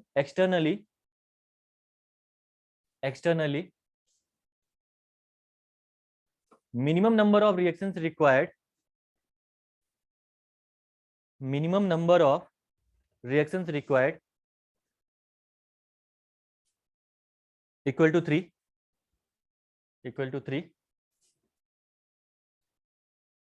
bracket में लिखिएगा इसमें, इसके आगे corresponding to 3 equilibrium equations, corresponding to 3 equilibrium equations we required a minimum of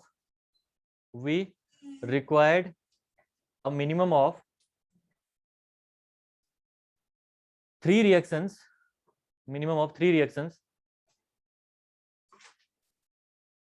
to keep the structure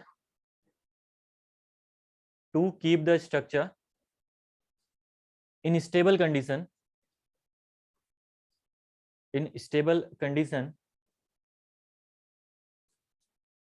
These reactions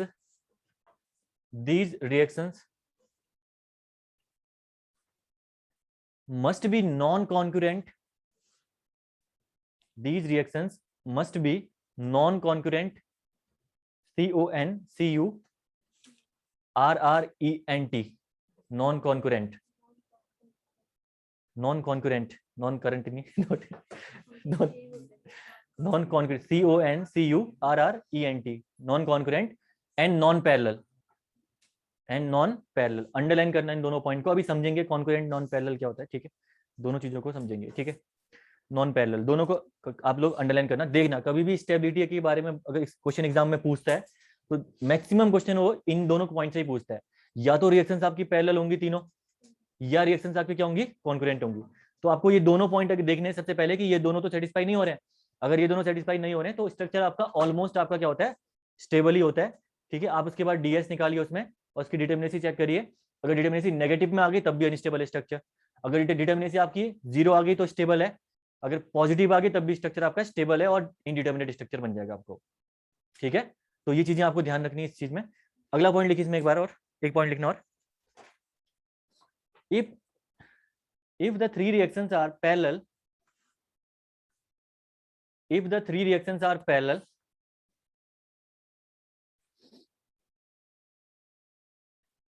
then rigid body translation,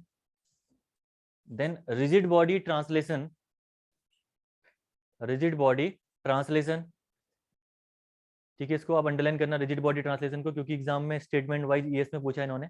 rigid body translation takes place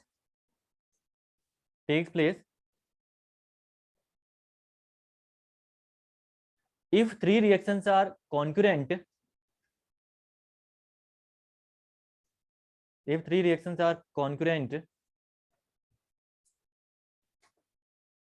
then rigid body rotation takes place. Rigid body rotation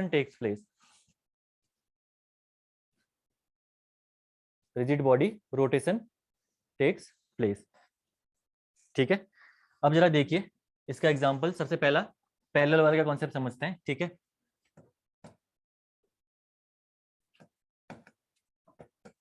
देखिए कभी भी beam का arrangement आपका दो types, आपकी 3 reaction की requirement बोली इसमें, तो ये 3 रिएक्शन आपकी अरेंजमेंट पे डिपेंड करेगा आप कैसे इसको प्रोवाइड करते हो। जैसे आपने क्या करा, एक ये हिंज सपोर्ट दे दिया यहाँ पे, और दूसरा आपने यहाँ पे दे दिया ये रोलर सपोर्ट, ठीक है। यहाँ पे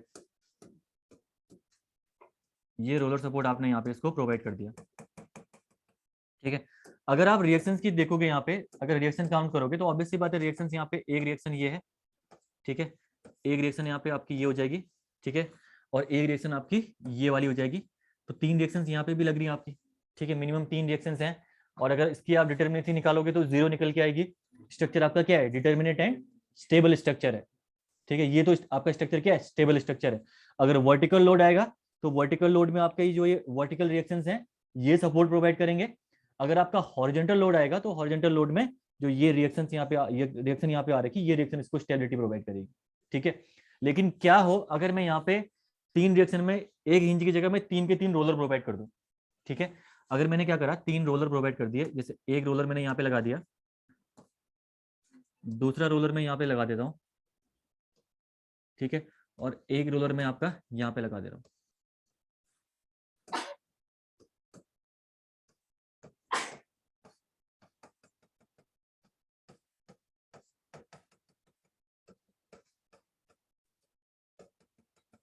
ठीक है, तो इस केस में क्या हो गया, अब इस केस में आपकी क्या होगी, तीनों रिएक्शंस आपकी पैरेलल हो गई। यहाँ देखिए एक रिएक्शन, ठीक है, दूसरी रिएक्शन, तीसरी रिएक्शन, ठीक है। ये 3 रिएक्शंस आपके आपस में क्या होगी, देखो क्राइटेरिया सेटिस्फाई हुआ था, ठीक है, क्राइटेरिया कौन सा सेटिस्फाई हुआ था कि मिनिमम नंबर ऑफ रिएक्शन कितनी होनी चाहिए, 3 रिएक्शन होनी चाहिए, वो क्राइटेरिया तो आपका सेटिस्फाई हो गया था। लेकिन प्रॉब्लम क्या आई, प्रॉब्लम यहाँ पे ये आकर करी कि 3 के 3 रिएक्शन आपकी पैरेलल होगी। अगर 3 के 3 रिएक्शन यहाँ पे पैरेलल होगी तो क्या होगा, अब जैसे ही यहाँ पे कोई हॉरिजॉन्टल लोड अगर आपका आ गया तो इसमें आपका ये रिजिड बॉडी ट्रांसलेशन का मतलब होता है कि आपका ये मूवमेंट हो जाएगा एक्स डायरेक्शन पे इसका। ठीक है, जिस डायरेक्शन में आपका रोलर लगा हुआ है उस डायरेक्शन पे आपका इसका मूवमेंट यहाँ पे हो जाएगा स्टार्ट। ठीक है, तो इस वजह से आपका स्ट्रक्चर क्या बन जाएगा, आपका अनस्टेबल स्ट्रक्चर। और इस टाइप की अनस्टेबिलिटी को हम लोग बोलते हैं ज्योमेट्रिकल अनस्टेबिलिटी। इस टाइप की अनस्टेबिलिटी क्या बोलते हैं हम लोग, ज्योमेट्रिकल अनस्टेबिलिटी हम लोग बोलते हैं। क्यों, क्योंकि यहाँ पे जो रिएक्शंस हैं उनका इम्प्रॉपर अरेंजमेंट हो रखा है, उस इम्प्रॉपर अरेंजमेंट की वजह से ये आपका जो आपका ट्रांसलेशन हो रहा वो इम्प्रॉपर अरेंजमेंट की वजह से अकर कर रहा है। ठीक है, क्लियर सबको। तो इस वाले डायग्राम को बनाना, इसको मत बनाना मेरे हिसाब से, उसके बाद नीचे लिखना इसका कंक्लूजन।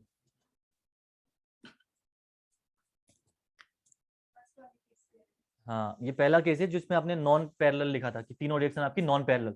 इसका मतलब क्या है, अगर ये वाली कंडीशन बनती तो इसमें तो स्ट्रक्चर आपका स्टेबल था, लेकिन तीनों रिएक्शन आपने पैरेलल डाल दी तो इसका मतलब रिएक्शन आपका स्ट्रक्चर क्या बन गया, अनस्टेबल स्ट्रक्चर आपका बन के आ गया। ठीक है, अब आप बोलोगे इसमें कि सर 2 रिएक्शन अगर होंगी पैरेलल तब भी तो अनस्टेबल हो सकता है स्ट्रक्चर। वो भी स्टेबल अनस्टेबल स्ट्रक्चर है, लेकिन वो आपका होगा स्टैटिकली अनस्टेबल स्ट्रक्चर।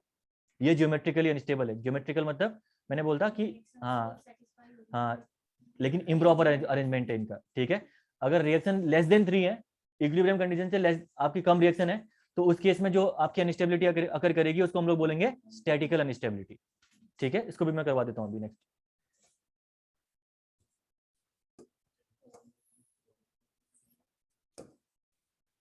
लिखिएगा इसमें कंक्लूजन यहाँ पे इसके नीचे।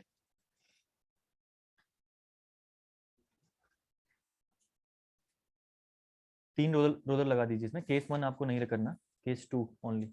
केस 2 का एक्सप्लेनेशन है, रिएक्शन आप लोग शो कर लीजिए। हाँ, ये जस्ट केस 2 मैंने, केस 1 मत बनाइए, केस 2 बनाइए। 3 रोलर लगाइए और 3 रिएक्शन बना दीजिए उसमें।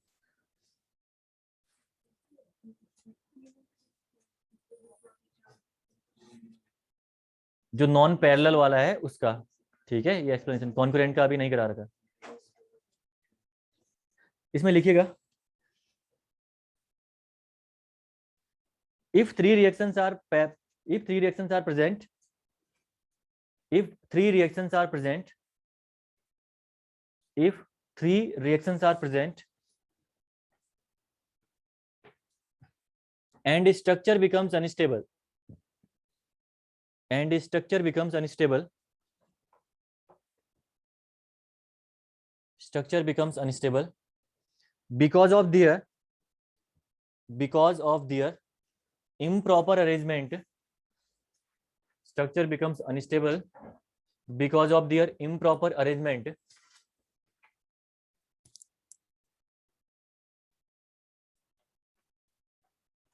then it is called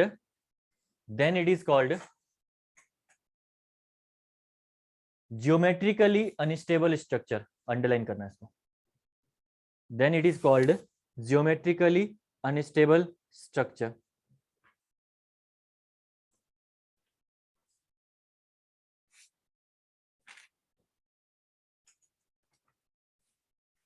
geometrically unstable structure. अगर इन सिमिलर वे कोई बीम है, ठीक है, इस बीम में सिर्फ और सिर्फ आपके क्या है, 2 रोलर सपोर्ट आपके लग रखे।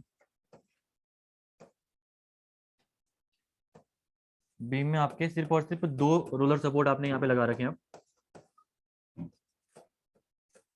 ठीक है, अगर इन 2 रोलर सपोर्ट को आपने पैरेलली रख दिया तो ऑब्वियसली बात है जब आपका कोई हॉरिजॉन्टल लोड आएगा तब भी आपकी इसमें अनस्टेबिलिटी अकर करेगी। तो जब इसमें जो अनस्टेबिलिटी अकर करेगी उसको हम लोग बोलेंगे स्टैटिकली अनस्टेबल स्ट्रक्चर। ठीक है, तो इसको बनाइए, इसके नीचे कंक्लूजन लिखिए इसका। उसके बाद देखिए एग्जाम में ईएस में ये क्वेश्चन करा रहा हूँ, पूछे गए हैं। एक्सटर्नल तो पूछ ही लेता है, साथ में उसने ये भी पूछ दिया कि स्ट्रक्चर आपका ज्योमेट्रिकली अनस्टेबल है या स्टैटिकली अनस्टेबल है। तो अगर आपको पता ही नहीं होगा कि स्टैटिकल अनस्टेबिलिटी क्या होती है, इक्वेशन ऑफ स्टैटिक्स 3 होती है ना, summation of x = 0, y = 0, m = 0। ठीक है, और आपकी रिएक्शन 2 है, इसका मतलब क्या है, एक रिएक्शन आपकी कम होगी, इक्विलिब्रियम कंडीशन ज्यादा होगी, एक मेंबर आपका यहाँ पे कम है। ठीक है, एक फोर्स आपका कम है यहाँ पे। ठीक है, तो इस टाइप की अनस्टेबिलिटी को हम लोग बोलते हैं स्टैटिकली अनस्टेबल स्ट्रक्चर। इसके नीचे कंक्लूजन लिखना इसका बना के, if a structure becomes unstable, इसके नीचे लिखना conclusion, if a structure becomes unstable, if a structure becomes unstable due to less than 3 support reactions, due to less than 3 support reactions, then it is called statically unstable structure, then it is called statically unstable structure। ठीक है, statically unstable structure. तो आपने क्या क्या पढ़ा अभी यहाँ पे? एक तो पढ़ा आपने स्टेबिलिटी आपकी दो टाइप की होती है, एक तो एक्सटर्नल, दूसरी इंटरनल। एक्सटर्नल का मतलब सिर्फ एक्सटर्नल सपोर्ट रिएक्शंस पे डिपेंड करेगी वो, और इंटरनल का मतलब आपकी वो सिर्फ और सिर्फ stability with in the structure, internal hinge वाला पॉइंट। ठीक है, इसके बाद आपने पढ़ा कि एक्सटर्नल स्टेबिलिटी अगेन दो टाइप की होती है, एक जियोमेट्रिकल, दूसरी आपकी स्टैटिकल। जियोमेट्रिकल में आपकी 3 रिएक्शंस तो प्रेजेंट होंगी लेकिन उनका अरेंजमेंट इम्प्रॉपर होगा, और स्टैटिकल में लेस देन 3 रिएक्शंस आपकी प्रेजेंट होंगी, इक्विलिब्रियम इक्वेशन इक्वेशन रिएक्शंस आपकी कम होंगी। ठीक है, तो ये आपने पढ़ा। इसके बाद देखिए अगला हम लोग समझते हैं कॉन्करेंट वाला केस। ठीक है, क्वेश्चन लिखना क्लासिफाई जस्ट, हाँ मतलब क्वेश्चन कर लेना, इसके फॉर्म में समझा देता हूं मैं। क्लासिफाई करना, यहाँ पे पहला था आपका रिजिड बॉडी रोटेशन वाला आपने पढ़ लिया, अब आपका रिजिड बॉडी ट्रांसलेशन वाला आपने पढ़ लिया। अब हम लोग पढ़ते हैं रिजिड बॉडी रोटेशन वाला, कि स्ट्रक्चर में कभी भी रिजिड बॉडी रोटेशन आपका कैसे अकर कर सकता है। ठीक है,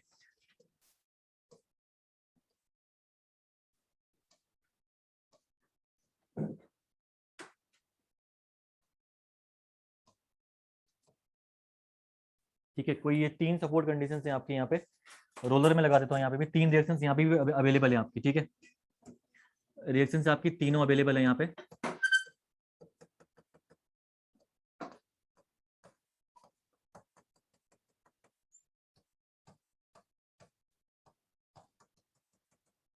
अगर मैं बात करूँ रिएक्शंस की, तो एक रिएक्शन आपकी ये होगी, दूसरी ये होगी, तीसरी रिएक्शन आपकी यहाँ पे ये हो गई। ठीक है, ये 3 रिएक्शन यहाँ पे अवेलेबल है। ठीक है, मतलब जो रिक्वायरमेंट आपकी है वो तो है, मिनिमम रिक्वायरमेंट जो चाहिए आपको वो रिक्वायरमेंट यहाँ पे अवेलेबल है, लेकिन फिर भी ये स्ट्रक्चर आपका अनस्टेबल है। देखिए कॉन्करेंट का मतलब क्या होता है? कॉन्करेंट का मतलब होता है line of action same. Concurrent का मतलब क्या होता है?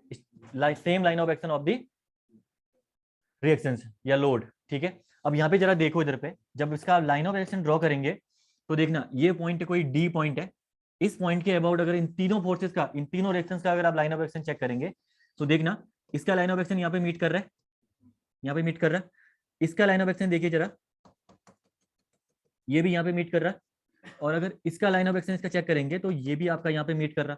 तो तीनों रिएक्शंस का लाइन ऑफ एक्शन अगर आपका यहाँ पे मीट करेगा तो ऑब्वियसली बात है ये आपका रोटेट कर जाएगा स्ट्रक्चर डी के अबाउट।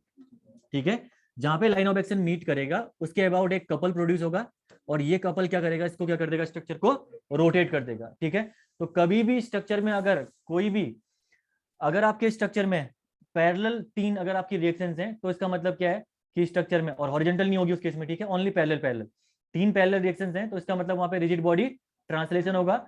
अगर कोई स्ट्रक्चर कॉन्करेंट है, कॉन्करेंट है इसका मतलब क्या है कि लाइन ऑफ एक्शन अगर किसी एक पॉइंट में जाके मिल रहा है तो उसके अबाउट आपका स्ट्रक्चर क्या कर जाएगा, रोटेट कर जाएगा। ठीक है, तो ये आपका कौन सा, जियोमेट्रिकली अनस्टेबल, ये भी आपका इंप्रॉपर अरेंजमेंट है। ठीक है, तो जियोमेट्रिकल अनस्टेबिलिटी है ये भी आपकी। ठीक है, और एक्सटर्नल आप बोल सकते हो एक्सटर्नली ज्योमेट्रिकली अनस्टेबल स्ट्रक्चर। ठीक है, तो इसको आप बोल सकते हो एक्सटर्नली, यहाँ पे externally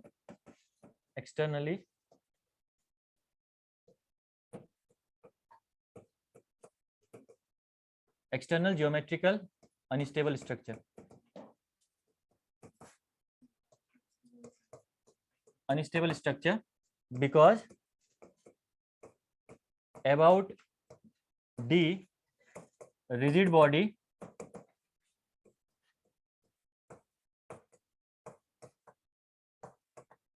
rotation takes place. because about D rigid body rotation takes place due to same line of action of the reactions about D। ठीक है, अगर आप इनका कपल भी देखोगे तो कपल देखना सबका एक ही डायरेक्शन में कपल बन के आएगा। ठीक है, सबका कपल सेम डायरेक्शन में बन के आएगा, तो यहाँ पे स्ट्रक्चर आप इसका आपका अनस्टेबल हो जाएगा इस केस में। ठीक है ना, तो कभी भी देखना अगर स्टेबिलिटी का क्वेश्चन आएगा तो दो चीजें ध्यान रखनी है, एक तो क्या आपके स्ट्रक्चर में तीनों रिएक्शंस का लाइन ऑफ एक्शन किसी पॉइंट में जाके मिल रहा है, दूसरा क्या कहीं पे तीनों रिएक्शंस आपकी पैरेलल हैं। अगर ये दोनों कंडीशन कहीं पे बनती हैं तो इसका मतलब क्या है कि स्ट्रक्चर आपका अनस्टेबल है। ठीक है, अब कल इसके डिफरेंट डिफरेंट क्वेश्चंस हम लोग यहाँ पे लगाएंगे, जिससे कि आपको मैं प्रॉपर्ली बता दूंगा कि कैसे आपका ये चीजें हम लोग सॉल्व करते हैं। कई कई एक्सेप्शन भी हैं, ठीक है, प्रीवियस ईयर के क्वेश्चंस हैं, तो कल इसको हम कर लेंगे पूरा कंप्लीट। ठीक है,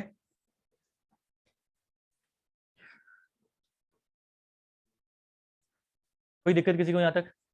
इजी है, कुछ नहीं है इनमें, दिमाग लगाना ही नहीं कुछ भी। क्या एक बार और समझाऊं? तुम बात ही करते रहते हो, तुम पढ़ना नहीं है तुमने।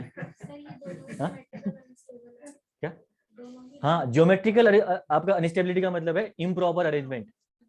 हाँ, इम्प्रॉपर अरेंजमेंट स्ट्रक्चर का। ठीक है, जहां पे इम्प्रॉपर तीन रिएक्शन अवेलेबल है और इम्प्रॉपर अरेंजमेंट है, इसका मतलब स्ट्रक्चर आपका ज्योमेट्रिकली अनस्टेबल है। ठीक है, यहाँ पे मैंने आपसे बोला कि कॉन्करेंट है, देखो कॉन्करेंट एक तो पैरेलल वाला समझ में आ गया होगा। कॉन्करेंट का मतलब है किसी एक पॉइंट में रिएक्शंस का लाइन ऑफ एक्शन सेम होगा। जैसे ये आपका सपोर्ट है, ये सपोर्ट आपका, इसका लाइन ऑफ एक्शन देखिए, इसका लाइन ऑफ एक्शन जो रिएक्शन है, इस रिएक्शन का लाइन ऑफ एक्शन कहाँ पे आपका पॉइंट डी पे है ना। अगर इस रिएक्शन का देखो, ये वाली रिएक्शन का लाइन ऑफ एक्शन कहाँ पे आपका इस पॉइंट डी पे, और ये जो आपका रिएक्शन है ये भी आपकी पॉइंट डी पे जाके मिल रही है, यानी तीनों रिएक्शन आपकी एक ही पॉइंट पे जाके मिल रही है, कहाँ पे डी पे। तो अगर डी पॉइंट पे जाके ये मिलेंगी तो इसका मतलब क्या है, यहाँ पे एक कपल प्रोड्यूस कर देंगी एम अमाउंट से, जो कि क्लॉकवाइज होगा। ठीक है, क्लॉकवाइज कपल प्रोड्यूस करेगी, और जैसे ही क्लॉकवाइज कपल बनेगा यहाँ पे, तो स्ट्रक्चर आपका रोटेट कर जाएगा कुछ ऐसे। ठीक है, तो स्ट्रक्चर बन गया आपका अनस्टेबल स्ट्रक्चर। अनस्टेबल स्ट्रक्चर, और कौन सा unstable structure? Geometrical unstable structure. क्यों? क्योंकि आपका जो रिएक्शंस तो आपकी अवेलेबल थी, लेकिन आपका अरेंजमेंट इनका प्रॉपर नहीं है। ठीक है, इम्प्रॉपर अरेंजमेंट इनका यहाँ पे अवेलेबल है। ठीक है, सबको क्लियर है सब ये चीजें? तो बाकी इसके अलावा ये क्वेश्चन एक बार रिवीजन कर लेना कल प्रॉपरली, पीछे वाला पार्ट भी जो करा रखे हैं डी के डी एस, कंफ्यूज मत होना उनमें, एक बार प्रॉपर रिवीजन करके शॉर्ट नोट्स बना लो उनके सारे। ठीक है, फॉर्मूले छोटे छोटे जो जो आपने पढ़ रखा है अभी तक, जितने कॉन्सेप्ट हमने पढ़ रखे हैं क्वेश्चंस में, जहाँ पे आपको लगता है कि ये कॉन्सेप्ट का मेरे को शॉर्ट नोट्स बनाना चाहिए, आप छोटा करके उसको एक पेज में शॉर्ट नोट्स बना लीजिए सारे के सारे का, जो फॉर्मूले हैं, ताकि आपको क्या होगा, आने वाले टाइम पे सीधे सीधे आप उनको देखो, आपको पूरे नोट्स खोलने की रिक्वायरमेंट नहीं पड़ेगी, हर एक क्वेश्चन सॉल्व करने की रिक्वायरमेंट नहीं पड़ेगी उसके बाद। ठीक है, तो शॉर्ट नोट्स बना लेना इनके। बाकी इसके अलावा कल यूनिट कंप्लीट करके हम लोग ट्रसेज स्टार्ट कर देंगे अगर टाइम मिलेगा तो। हाँ हाँ, एनआर वाला कॉन्सेप्ट वहां पे नहीं आता है, क्योंकि ट्रसेस में इंटरनल हिंज तो हर पॉइंट में रहता है ना वहाँ पे। तो पिन वाले केस में डेल्टा एक्स और डेल्टा वाई है, थीटा हम लोग नेग्लेक्ट करके चल रहे हैं वहाँ पे। कल लिखा रखा, आप फर्स्ट पॉइंट पढ़ना कि थीटा भले रिजिड बॉडी रोटेशन हो या बेंडिंग वाला थीटा हो, वो दोनों थीटा हम लोग नेग्लेक्ट करके चलते हैं। तो डेल्टा एक्स और डेल्टा वाई पॉसिबल है उसमें, तभी हमने दो कंसिडर करेगा, थीटा कंसिडर किया ही नहीं वहाँ पे। ठीक है, दूसरा मैंने बोलता आपको, क्योंकि एक्सियल एक ही फोर्स तो लग रहा है वहाँ पे, उसकी वजह से भी अगर आप डिफॉर्मेशन रोक दोगे तो उसके बाद उसमें आपका डिफॉर्मेशन कौन सा पॉसिबल है? तो कोई डिफॉर्मेशन ही पॉसिबल नहीं है। तो एक्सियल रिजिडिटी हम लोग सिर्फ फ्रेम और बीम में प्रोवाइड करते हैं, हम लोग ट्रसेस में नहीं प्रोवाइड करते हैं एक्सियल रिजिडिटी। ये चीज कल मैंने बताई थी आपको क्लास में। ठीक है, ठीक है, इसके अलावा कोई दिक्कत क्वेश्चन था आपका कोई ना? हाँ, तो बाकी चलो ठीक है, आप लोग और लोग बाहर जा सकते हैं। ठीक है, अभी